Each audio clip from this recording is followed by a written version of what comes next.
The Disrupt Education vlog can be found on YouTube. To hear it in podcast form, search Disrupt Education on any of the following podcast platforms: Anchor, Apple Podcasts, Google Podcasts, Breaker, Castbox, Overcast, Radio Public, Pocket Cast, Spotify, or Stitcher.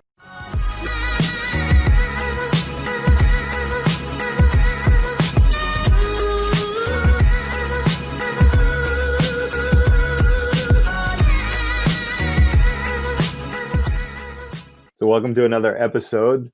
I'm Pete Hostrasser. This guy over here is Emmanuel Thompson. Emmanuel, what's up, buddy? Nothing much. What's going on with you, Mr. H? I'm living, you know me, podcasting, doing my thing. Let's give an introduction to who you are and what you're doing these days. Again, that's constantly changing. You know what I mean? Now, I'm Emmanuel Thompson, a new freelance software developer, and so now I'm like becoming a full stack developer, working with Dart and Flutter. Developing mobile apps. I have my own tech company called Strength Together, where I manage a team of 3 people: me, my friend David, and my other friend Jude. And we're just pushing out a product. Well, let's dig deep. We'll dig into that product in a minute because we're going to talk about education and how you're actually changing that with this app and how you see things differently. Let me just ask a question about like your education path. Where are you in your education path, and what does that look like? Currently, I am in college, but not gonna lie, I'm probably thinking about dropping out. But I just graduated from high school, obviously, and that I took the traditional education path, coming up from elementary school all the way to high school. But in high school, it got a little interesting. I started to deviate from the path a bit. I ended up this guy. He pushed me into getting into a entrepreneurship cohort called the Gray Matter Experience, and there I learned a ton about business and I got the opportunity to develop like an amazing amount of connections. I ended up getting an internship as a program engineer in my field of interest at this tech company, Norify, and that opened my eyes about what I can do, what's actually out there, and actually getting the chance to experience what the field that I want to get into. There, I also met some other mentors. I got some advice from them. Learned other stuff about business as far as just how to invest, how to set up a business bank account, how to manage your finances, and just general knowledge, just from really just networking, being around and talking to different people. Also, who I want to be as a software developer, I've been coding for years. So I guess in a sense, I've been taking my own education path there, kind of, I guess, how you like to say, taking charge of your own learning. You know what I mean?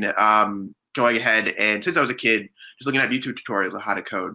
And this summer, during the quarantine, I tried to utilize my time to learn C#.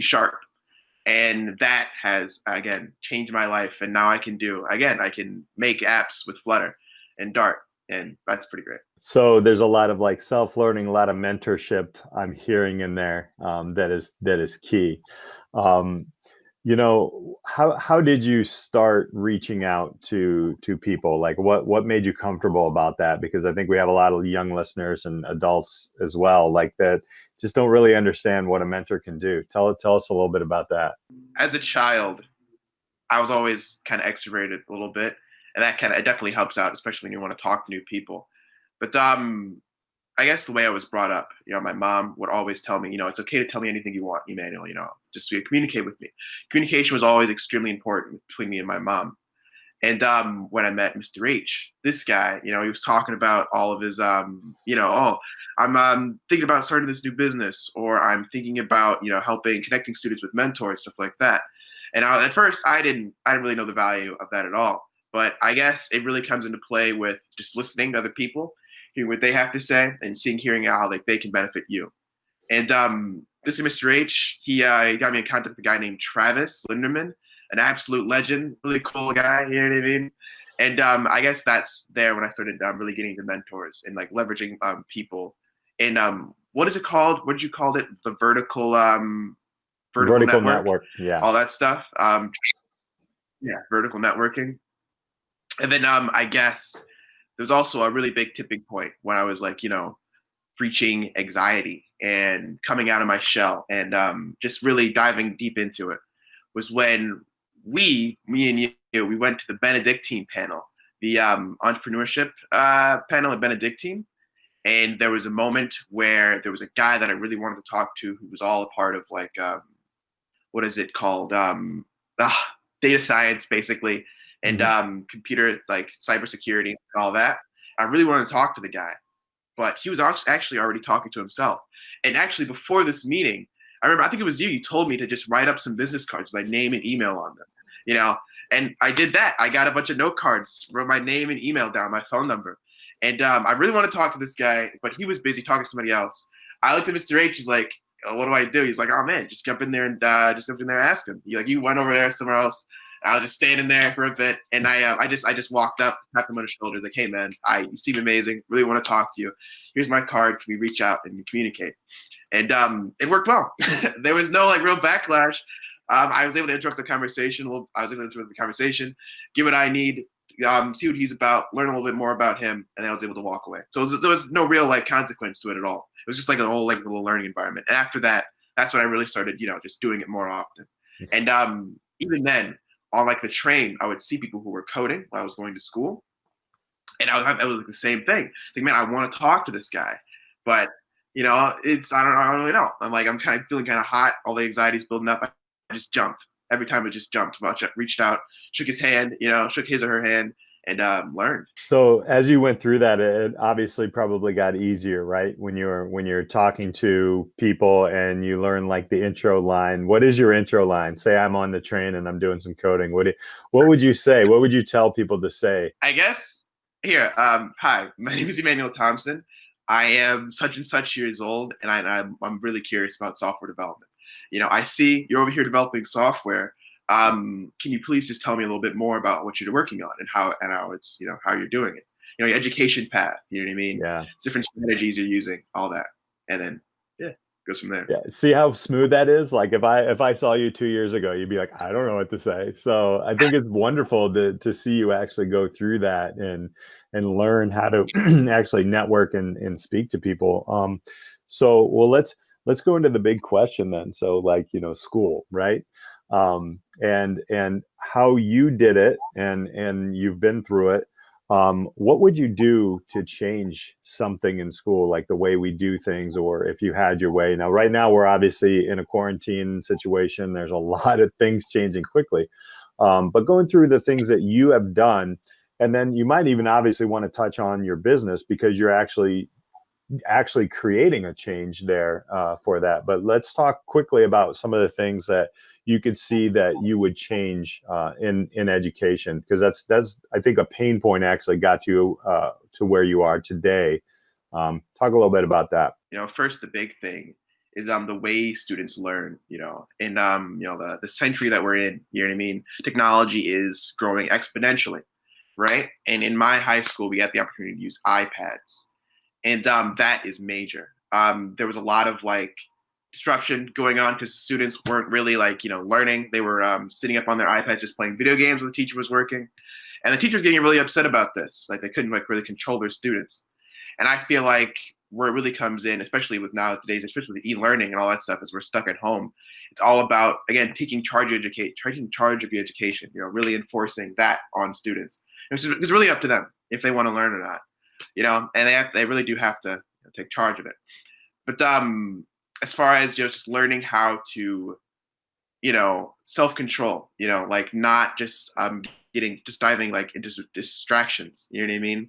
And instead of just going on your phone and maybe, unmute your mic, put on your video and participate in class. I don't, but you probably should. And I guess that's my biggest takeaway on what should change education right now is just how we're teaching our students and the soft skills that we're giving our students, But as far as my business and what I think should change, right now I'm trying to tackle the mental health crisis in high school students across the globe. You know what I mean? Where students are killing themselves because they're not getting the supports they need. You know what I mean? Like oh man, I've had plenty of friends come to tell me that they wanted to kill themselves, because of stress. Stuff going on at home, and they can't mitigate, they can't manage of what's going on in school. And I feel like that should never really be the case. Why are they coming to tell me this and not their counselor. There's a gap there. You know what I mean? So what I did, I realized that gap, and now I'm building a mental health app called String Together that's going to bridge that gap. Release the stigma of people not wanting to talk to their counselors because they think, oh man, mental health, oh, what am I, some kind of nerd or whatever? I don't really want to do that. Mhm. But it's really not as big of a deal as people may think it is. It's just emotions, just feelings. And people are afraid to express that. And with my mental health app String Together, I'm really trying to just normalize that. And have it, and how it works is that it is an app where students would go on their phones, their iPads, and they would communicate with an AI that would summarize their conversations to be sent to their counselors for them to read through them and understand, and then come together and have a meeting based off of the communication. I love the fact that you found that pain point. I actually got to witness that. I think that was something that was really, really just, it was one of the highlights of my career so far. Was actually seeing you see a challenge, but not just complaining about it. You actually started to build something and use your skill sets there. What are some of the things you've learned along the journey of building this? I personally have seen it, but tell the listeners, what are some of the big learning points, and maybe some advice for people who want to build something out. First, especially in education, people do not want to change. I've noticed when people get older, not to hit on you, Mr. H, but, they start to settle into a routine. You know what I mean? They and they don't really want things to change. It's easy right now. And when I was a part of the profile of a graduate, I saw that a little bit. People who are a little bit reluctant. They're not really sure about this. Not really sure they want to go about it.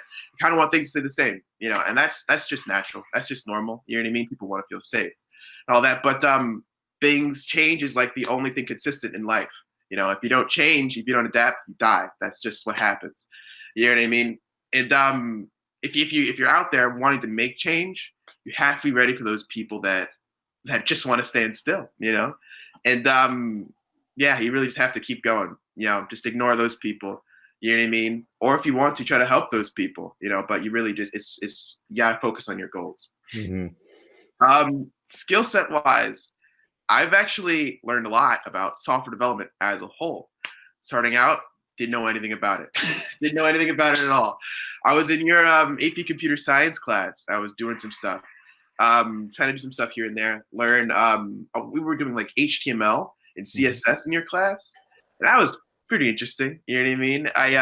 Because of that class, actually, I was able to get that internship at Norify. It was that background knowledge that I used, and actually a lot of like the lessons I just went back on to get a job.